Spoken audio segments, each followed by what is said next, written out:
প্রধান অমিত শাহ সংসদে দাঁড়িয়ে বললেন যে 1 কোটি অবৈধ মুসলিম অভিবাসী এরা বাংলাদেশে, এটা একটা দেশের সার্বভৌমত্বের প্রতি আঘাত। আমরা যদি ওই সময় প্রতিবাদ না করতাম বা আমরা দেশের মধ্যে প্রতিক্রিয়া না দেখাতাম, তাহলে তারা রোহিঙ্গাদের মতো আরো 1 কোটি বাংলাদেশে ওই মুসলিম পশ্চিমবঙ্গের মুসলিমদের এখানে চাপিয়ে দেওয়ার একটা প্ল্যান করেছিল। কিন্তু আমাদের সরকার থেকে একটা আনুষ্ঠানিক প্রতিবাদ জানানো হয়নি। আমরা ঢাকা বিশ্ববিদ্যালয় থেকে আন্দোলন করেছিলাম এবং আমি ছাত্রলীগের বিরুদ্ধে অনেক আন্দোলন করেছি। ওইভাবে এরকম ঝামেলা হয়নি। এনআরসি সিএ নিয়ে আন্দোলন করলাম। দেখেন, ডাকসু ঢাকা বিশ্ববিদ্যালয় একটা প্রাতিষ্ঠানিক জায়গা, ছাত্রদের একটা আনুষ্ঠানিক প্ল্যাটফর্ম, এবং এদেশের রাজনীতিতে ডাকসুর একটা গুরুত্বপূর্ণ ভূমিকা ছিল। সেখানে ক্যামেরা ছিল, প্রকাশ্য দিবালোকে 24টা ছেলেকে আহত করেছিল, হামলা করেছিল, এবং সুন্দরভাবে যে ঘটনাগুলো মারা হামলা টামলার পরে যেখানে সিসিটিভি ছিল, হার্ড ডিস্ক আবার সেফলি। আউযুবিল্লাহি মিনাশ শাইতানির রাজিম, বিসমিল্লাহির রহমানির রহিম। উপস্থিত দেশের গণ্যমান্য আলেম ওলামা এবং ইসলামী রাজনৈতিক নেতৃবৃন্দ সহ যারা উপস্থিত আছেন, প্রত্যেকে আমার সালাম, আসসালামু আলাইকুম। আজকের যে বিষয়টি আলোচনার টপিকস হিসেবে নির্ধারণ করা হয়েছে যে ভারতীয় আগ্রাসনের স্বরূপ এবং আমাদের স্বাধীনতার সংকট, এই হেডলাইনে অনেকে সাহস করে আলোচনা ও আয়োজন করবে না। এই হেডলাইনটার কারণে আপনি যদি দেশের বুদ্ধিজীবী, যারা তথাকথিত বুদ্ধিজীবী হিসেবে খুব পরিচিত, মিডিয়া মহলে যাদের একটা চাহিদা আছে, ধরেন যারা বিভিন্ন সময় সুপরামর্শ দিয়ে থাকে, কাজের সময় তাদেরকে পাবে না, তাদের কাছে যদি যান এরকম একটা হেডলাইন নিয়ে, আগেই বলবে যে এই লাইন চেঞ্জ করো, এইটা কীরকম, আমাদের স্বাধীনতা কি সংকটে পড়েছে। তারা বুঝে, কিন্তু তাদের ব্যক্তির উপর একটা আঘাত আসতে পারে, এ কারণে তারা অনেক সময় এগুলো নিয়ে কথা বলতে চায় না, একটু চেপে যায়, অনেক বড় বড় কথা বলে, কিন্তু পরিস্থিতির কারণে অনেকে আবার চায় না যে কারো রোষানলে পড়বে, সে কারণে একটু চেপে যায়। আর বিশেষ করে বর্তমানে বাংলাদেশে আপনি আওয়ামী লীগ বা সরকারে যারাই থাকে, এর আগেও যারা ছিল, সরকারের বিরুদ্ধে কথা বলা যতটা সহজ, তার চেয়ে ভারতের বিরুদ্ধে কথা বলাটা তার চেয়ে কঠিন। এটা সবচেয়ে ভুক্তভোগী আমরা। আপনারা জানেন কিছুদিন আগে ডিসেম্বরে ভারতে যখন এনআরসি সিএ, যেটা ন্যাশনাল রেজিস্টার অফ নাগরিকদের নাগরিক পুঞ্জি যেটা করতে চাইলো, সেটা নিয়ে ওখানে যখন ওখানকার মানুষই তো হিন্দু, বৌদ্ধ, জৈন, খ্রিস্টান সবাই আন্দোলন করলো যে না, এইটা কেন হবে, এই ভারতবর্ষে সবাই তাদের নাগরিক। তো সেখানে আমরা দেখলাম যে ভারতের স্বরাষ্ট্রমন্ত্রী ছিল, বিজেপির প্রধান অমিত শাহ সংসদে দাঁড়িয়ে বললেন যে 1 কোটি অবৈধ মুসলিম অভিবাসী এরা বাংলাদেশে, এটা একটা দেশের সার্বভৌমত্বের প্রতি আঘাত। আমরা যদি ওই সময় প্রতিবাদ না করতাম বা আমরা দেশের মধ্যে প্রতিক্রিয়া না দেখাতাম, তাহলে তারা রোহিঙ্গাদের মতো আরো 1 কোটি বাংলাদেশে ওই পশ্চিমবঙ্গের মুসলিমদের এখানে চাপিয়ে দেওয়ার একটা প্ল্যান করেছিল। কিন্তু আমাদের সরকার থেকে একটা আনুষ্ঠানিক প্রতিবাদ জানানো হয়নি। আমরা ঢাকা বিশ্ববিদ্যালয় থেকে আন্দোলন করেছিলাম এবং আমি ছাত্রলীগের বিরুদ্ধে অনেক আন্দোলন করেছি। ওইভাবে এরকম ঝামেলা হয়নি। এনআরসি সিএ নিয়ে আন্দোলন করলাম। দেখেন, ডাকসু ঢাকা বিশ্ববিদ্যালয় একটা প্রাতিষ্ঠানিক জায়গা, ছাত্রদের একটা আনুষ্ঠানিক প্ল্যাটফর্ম, এবং এদেশের রাজনীতিতে ডাকসুর একটা গুরুত্বপূর্ণ ভূমিকা ছিল। সেখানে ক্যামেরা ছিল, প্রকাশ্য দিবালোকে 24টা ছেলেকে আহত করেছিল, হামলা করেছিল, এবং সুন্দরভাবে যে ঘটনাগুলো মারা হামলা টামলার পরে যেখানে সিসিটিভি ছিল, হার্ড ডিস্ক আবার সেফলি সরাই দিছে। এটা কি সরকারের বা ছাত্রলীগের কোনো ঘটনা ছিল? না, এই ঘটনার সাথে আমরা বলছি যে ভারতীয় গোয়েন্দা সংস্থা ইনফ্লুয়েন্স ছিল যে এটা নিয়ে বাংলাদেশে প্রতিবাদ করা যাবে না। এবং এই ধরনের ঘটনাগুলো, যেটা আমার পূর্বের একজন বক্তা বলেছেন, সম্ভবত মুসলিম লীগের সাবেক নেতা, উনি বলেছেন যে বাংলাদেশের মিডিয়াতেও, কিংবা আমি শুধু মিডিয়া বলবো না, বিভিন্ন সেক্টরে তারা ভারতের লোক কিনা সেটা আমি জানি না, তবে ভারতের স্বার্থ আদায় অসংখ্য মানুষ কাজ করে। আপনি চিন্তা করবেন না, তারা খায় দায় বাংলাদেশে, কিন্তু সবসময় চিন্তা করে ভারতের চিন্তা ভাবনা, এটা বাস্তবে রয়েছে। কিন্তু আমরা আজকে দেখেন, এই করোনাকালীন সময় যেখানে সারা বিশ্বের মানুষ একটা বাঁচা মরা নিয়ে শঙ্কায় পড়ে গিয়েছিল, সবাই আল্লাহর কাছে মাপ চাইতে শুরু করছিল। সরকারের মন্ত্রী টন্ত্রী, সচিব টচিব ব্রিফিংয়ে দেখেন নাই, সবাই বলছে যে সবাই যার যার সৃষ্টিকর্তার কাছেও প্রার্থনা করেন। অন্যান্য সময় এত কথা বলে না। এমপি মন্ত্রীদের সংসদে দাঁড়ানোর আগে বিসমিল্লাহ, আল্লাহু আকবার, আলহামদুলিল্লাহ অনেকবার ইনশাল্লাহ বলা শুরু করছে। আমি মনে করছি যে এটা একটা মহামারী চলে আসছে, এটা আমাদেরই তো, যে মুসলিম সে তো ধরেন ধর্মকর্ম নিয়মিত পালন না করলে কিছু বেসিক বিষয় তো জানে, যে যত বালা মুসিবত মানুষের তো হাতের কামাই, তা তো বুঝতে পারছে। কিন্তু এই সময়ে দেখেন বাংলাদেশে, আমরা বাংলাদেশের গণমাধ্যমে দেখি যে সীমান্ত দিয়ে পাগল পাঠাচ্ছে। এখানে পাগল কেমনে আসলো? এখানে তো তাদেরকে পাঠানো হয়েছে সুন্দরভাবে, যে কোনো একটা প্রক্রিয়ার মধ্যে দিয়ে। পাগল না তারা গোয়েন্দা, সেটা তো আমি আপনি জানি না। তারপরে আবার দেখুন চলতি বছরে আপনি যদি দেখেন জানুয়ারি থেকে জুন পর্যন্ত 25 জনকে সীমান্তে হত্যা করা হয়েছে। জানেন মার্চ থেকেই তো করোনার প্রকোপটা শুরু হলো, যেখানে মানুষ এক প্রকারের সীমান্ত যোগাযোগ বন্ধ করল নানা কারণে, সেখানে গুলি করে মানুষ মেরে ফেললো। অথচ ভারতের সাথে আর যে 5টা দেশের সম্পর্ক, এক জায়গায় একটা গুলির সাউন্ড হয় না। 2017 সালে নেপালের সীমান্তে একজন নেপালিকে তরুণকে গুলি করা হয়েছিল। সেখানে ভারতে আমাদের দেশের মন্ত্রী মর্যাদার ভারতের নিরাপত্তা উপদেষ্টা অজিত দোভাল তিনি নেপালিদের কাছে হাত জোর করে ক্ষমা চেয়েছিলেন। আর আমাদের প্রতিনিয়ত মারছে, সরকারকে একটা বিবৃতি জানিয়েছে যে ভারত ডোন্ট কেয়ার। বাংলাদেশকে যেটা আপনি যদি দেখেন, ভারত বাংলাদেশকে মনে করে যে তাদের ইতিহাসের একটা পাদটিকা, যে আমাদের লং হিস্ট্রি লিখতে গেলে বাংলাদেশের নামটা আসবে, আমরা ওদেরকে সহযোগিতা করছি বা করতেছি, ওরা আমাদের নিয়ন্ত্রণে আছে। আমাদের বলতে গেলে যেমন রাজনৈতিক দলের যেমন অঙ্গ সহযোগী সংগঠন থাকে, এরা সেরকম একটা। আর মাঝে মাঝে তারা বাংলাদেশে যখন আপনারা এই ধরনের টপিকস নিয়ে আলোচনা করি, মাঝে মাঝে রাজপথে দাঁড়াই, তখন তারা একটা অস্বস্তিতে ভোগে।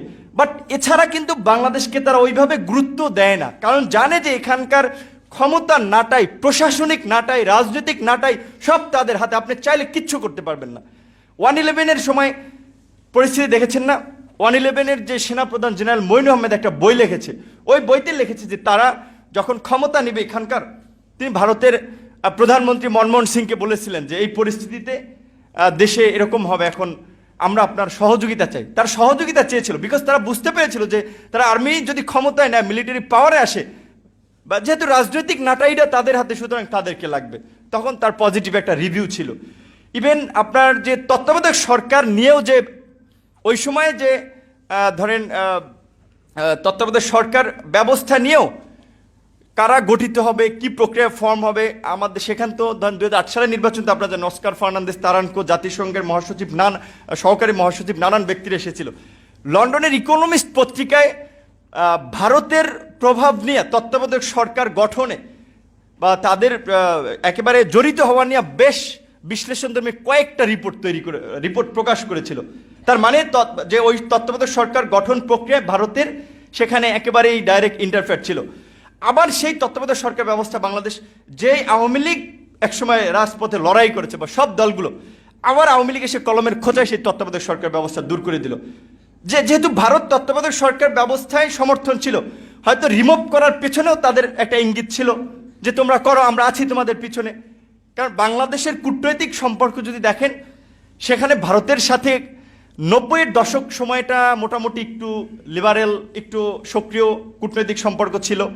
বাট এর আগে যদি বঙ্গবন্ধু হত্যার পরে বা বঙ্গবন্ধুর স্বাধীনতার পরে, যেখানে একজন বক্তা বলেছিলেন না, বঙ্গবন্ধু প্রথম এয়ারপোর্টে নেমেই হাত মিলানোর আগে বলেছিলেন তোমার সৈন্যদেরকে আমার দেশ থেকে কবে নেবা। কারণ বঙ্গবন্ধু বুঝতে পেরেছিলেন যে তার রাজনীতি তো 2 দিনের রাজনীতি না, এই অনেক আগে থেকে রাজনীতি করে তিনি বুঝতে পেরেছিলেন যে আমার দেশকে নিরাপদ করতে হলে, আমার দেশকে বিদেশি আধিপত্য মুক্ত করতে হবে, ভারতের সৈন্যরা যেহেতু দেশে ঢুকে পড়েছে তাদেরকে বের করে নিতে হবে। সেটা সাহসের সহিত বলেছিলেন বঙ্গবন্ধু। এবং ভারত আমাদের মুক্তিযুদ্ধে সহযোগিতা করেছিল, আমরা গ্রেটফুল, আমরা তাদের মঙ্গল কামনা করি সব সময়। কিন্তু তার মানে তো এই না যে তারা আমাদেরকে সীমান্তে মারবে, বর্ষার সময় ফারাক্কা ব্যারেজের গেট খুলে প্রতি বছর ডুবিয়ে মারবে, আর আমরা বলতে থাকবো ভারতের সাথে আমাদের রক্তের সম্পর্ক, ভারতের সাথে আমাদের রাখির বন্ধনের সম্পর্ক। এই কথা যারা বলে থাকেন, হয় তারা আহাম্মক, না হলে তারা ভারতের দালাল একেবারে, যারা এই কথা বলে থাকেন। আমরা তো বলছি যে আমরা ভারতের প্রতি কৃতজ্ঞ, তাদের মানুষের সাথে আমাদের মানুষের তো খুব বেশি বৈপরীত্য নাই, কিন্তু বৈপরীত্যটা হচ্ছে রাষ্ট্রীয় পর্যায় থেকে। কারণ তারা এখানকার রাজনীতিটাকে এমনভাবে প্রভাবিত করে যে ক্ষমতায় যাওয়ার ক্ষেত্রে দেখেন, এই যে সীমান্ত হত্যাকাণ্ড ঘটছে না, এটা কি স্বাভাবিক কোনো ঘটনা? একটা দেশের কয়টা রাজনৈতিক দল সেটা নিয়ে প্রতিবাদ করছে, বিভিন্ন বিষয়ে তো প্রতিবাদ করে। এনআরসি সিএ নিয়ে যখন বলা হলো 1 কোটি মুসলিমকে বাংলাদেশে পাঠিয়ে দেওয়া হবে, রাষ্ট্রীয় পর্যায় থেকে কয়টা দল প্রতিবাদ জানাইছে? কারণ কেউ চায় নাই যে দাদাবাবুরা যাতে অসন্তুষ্ট হোক। এরকম একটা ভারত তোষণের রাজনীতি এখানে চলছে দীর্ঘদিন ধরে। আর বঙ্গবন্ধু এবং আরেকজন বক্তা বলেছেন যে বঙ্গবন্ধু এবং জিয়া হত্যাকাণ্ডের পেছনে আমরা মনে করি এটি দেশীয় কোনো ঘটনা ছিল না, আন্তর্জাতিক একটা বিশাল চক্রান্ত ছিল, এবং সেখানে হতে পারে ভারতের ইনভলভমেন্টও থাকতে পারে। বিকজ আপনি যদি দেখেন, বাংলাদেশকে ভারত সহযোগিতা করছে। 74 সালে আবার ভারত চেয়েছিল যে বাংলাদেশকে ব্যবহার করবে, তারা যে পাকিস্তান থেকে ছুটাইয়া তারপরে তাদের স্বার্থে ব্যবহার করবে। 74 সালে যখন ওয়াইসি ইসলামিক দেশগুলোর যে সংস্থা ৭৪-এ যখন ওখানে যাবেন বঙ্গবন্ধু সিদ্ধান্ত নিলেন, ইন্দিরা গান্ধী কিন্তু বঙ্গবন্ধুকে মানে তার মেসেজ পাঠিয়ে না যাওয়ার জন্য অনুরোধ করেছিলেন। বঙ্গবন্ধু কিন্তু গিয়েছিলেন, কারণ তিনি বুঝলেন এখানকার 90% মানুষ মুসলিম, সুতরাং আমি কেন মুসলমান দেশগুলোর সাথে একটা সহযোগিতার সম্পর্ক গড়ে তুলব না। তিনি কিন্তু গিয়েছিলেন। তারপর ৭৪-এ স্থল সীমান্ত চুক্তি নিয়ে, পানি বন্টনের স্বল্পমেয়াদী চুক্তি নিয়ে ভারতের সাথে কিন্তু একটা অসন্তোষ তৈরি হয়েছিল। ৭৪ সালে ওই সময় যে ভারতীয় গোয়েন্দা সংস্থা যে রয়ের প্রধান বাংলাদেশে এসে বঙ্গবন্ধুকে সতর্ক করেছিল যে আপনার উপরে প্রাণনাশের হামলা হতে পারে। বঙ্গবন্ধু খুব সাধারণ মানুষ ছিলেন, একেবারে সবাইকে ভালোবাসতেন। তিনি ভাবতে পারেননি যে তার যারা রাজনীতি করে সবই তো তার শিষ্য সার্গিত, তিনি ভাবতে পারেননি যে তারা তার বুকে গুলি চালাবে। তিনি বলেছিলেন না, ওরা আমার ছেলের মতো, ওরা এই কাজ করবে না, যখন এটা করেছিলেন। অ্যান্ড কেউ কেউ বলে ভারতের সতর্ক করেছিল, যদি সতর্ক করে তাহলে তারা তার প্রিভেনশনে ব্যবস্থা নিবে যাতে বঙ্গবন্ধু হত্যাকাণ্ড না ঘটে। অনেকের ধারণা, রাজনৈতিক বিশ্লেষকদের, হয় তিনি বঙ্গবন্ধুকে একটা সতর্কতা করেছিলেন অথবা বঙ্গবন্ধুকে এক প্রকারের হুমকি দিয়েছিলেন যাতে বঙ্গবন্ধু ভারতের উপরে আবার ডিপেন্ডেবল হয়, যে আমাকে বাঁচাও, সেভ করার জন্য ভারতের সাহায্য চায়। সেটা তো বঙ্গবন্ধু তাদেরকে বলেন নাই যে না তোমরা আমাকে রক্ষা করো দলে, সেটা বঙ্গবন্ধু বলেন নাই, কারণ তার আস্থা ছিল যে তার দেশের জনগণ তার বুকে গুলি চালাবে না। তো সে কারণে অনেকের ধারণা যে সেই ঘটনায় ভারতেরও সংশ্লিষ্টতা থাকতে পারে। শুধু আমরা সেটা একটা আন্তর্জাতিক তদন্ত কমিটি করার মাধ্যমে জিয়াউর রহমান এবং বঙ্গবন্ধু হত্যাকাণ্ডের আমরা বিচার দাবি করি। বাংলাদেশের স্বাধীনতার সার্বভৌমত্বের স্বার্থে এটা প্রয়োজন, কারণ আজকে রাজনৈতিকভাবে একদল আরেকদলকে দোষারোপ করলে এর সমাধান হবে না। এবং জিয়াউর রহমান এবং বঙ্গবন্ধু দুজনই একেবারে দেশপ্রেমিক মানুষ ছিলেন। যেমন যখন ওই সময় ধরেন ৭৫-এর পরে যখন আওয়ামী লীগ ভারতের সাথে সম্পর্কটা একটু টানপোড়েন, তখন কিন্তু জিয়াউর রহমানের উদ্যোগে যে সার্ক গঠিত হয়েছিল, দক্ষিণ এশিয়ার আঞ্চলিক সহযোগী সংস্থা, সেখানে বাংলাদেশ একটা ভূমিকা পালন করেছিল। হয়তো ভারত তো সবসময় চেয়েছিল তাদের প্রতিদ্বন্দ্বী চিরশত্রু পাকিস্তান, চীন, তাদের সাথে একটা খারাপ সম্পর্ক রাখার জন্য। আমাদের তো সবার সাথেই সুসম্পর্ক দরকার, যেটা বঙ্গবন্ধু ওই সময় পররাষ্ট্র নীতি যে সময় ঠিক করেছিলেন যে কারোর সাথে বৈরিতা না, সকলের সাথে বন্ধুত্ব। কিন্তু সেটার বাস্তব চিত্র যেটা বলেছে আমরা বর্তমানে বঙ্গবন্ধু কন্যা মাননীয় প্রধানমন্ত্রীর কাছ থেকে দেখি না, বরঞ্চ তিনি যখন বাংলাদেশে প্রেস কনফারেন্সে করে বলে যে ভারতকে যা দিয়েছি তা সারা জীবন মনে রাখবে, সেটা জাতি হিসেবে আমাদেরকে খুব হতাশ করে। এবং আমাদের দেশের প্রধানমন্ত্রী যখন এই কথা বলে তখন আমাদেরকে ক্ষুব্ধ করে। আপনারা দেখেছেন যে কিছুদিন আগে যে পেজ নিয়ে যে একটা কাণ্ড হলো, আমরা তাদের পুজোর ইলিশ পাঠালাম এক জাহাজ, তারপরের দিনই তারা পেঁয়াজ দেওয়া বন্ধ করে দিল। আমাদের সরকারের একটা মানে সামর্থ্য হয় না যে কেন তোমরা বন্ধ করছো, কারণ তোমাদের সাথে তোমাদের চুক্তি যেটা কন্টিনিউয়াসলি আসতে থাকবে, হঠাৎ করে তুমি বন্ধ করতে পারো, তুমি মেসেজ দিতে হবে আমাকে যে আমার আগামী মাস থেকে সংকট, সেটা তো তুমি দাওনি। অথচ এগুলো নিয়ে কিন্তু তারা যতই আমরা আপনারা প্রেস ক্লাবে বলি, ওইদিকে বলি, সরকার কোনো আমলে নিচ্ছে না। এখন হচ্ছে সরকারকে যদি আমলে নেওয়াতে চান এবং বাংলাদেশের যেটা বলছেন যে আজকে যে আমাদের আপনার আগ্রাসন যদি রুখতে চান এবং আমাদের যে স্বাধীনতার সংকটটা হচ্ছে স্বাধীনতার পর থেকে এখনো ভারত প্রত্যেকটা ক্ষেত্রে ইন্টারফেয়ার করে যাচ্ছে, তাদের বলয় তৈরি করে রেখে যাচ্ছে।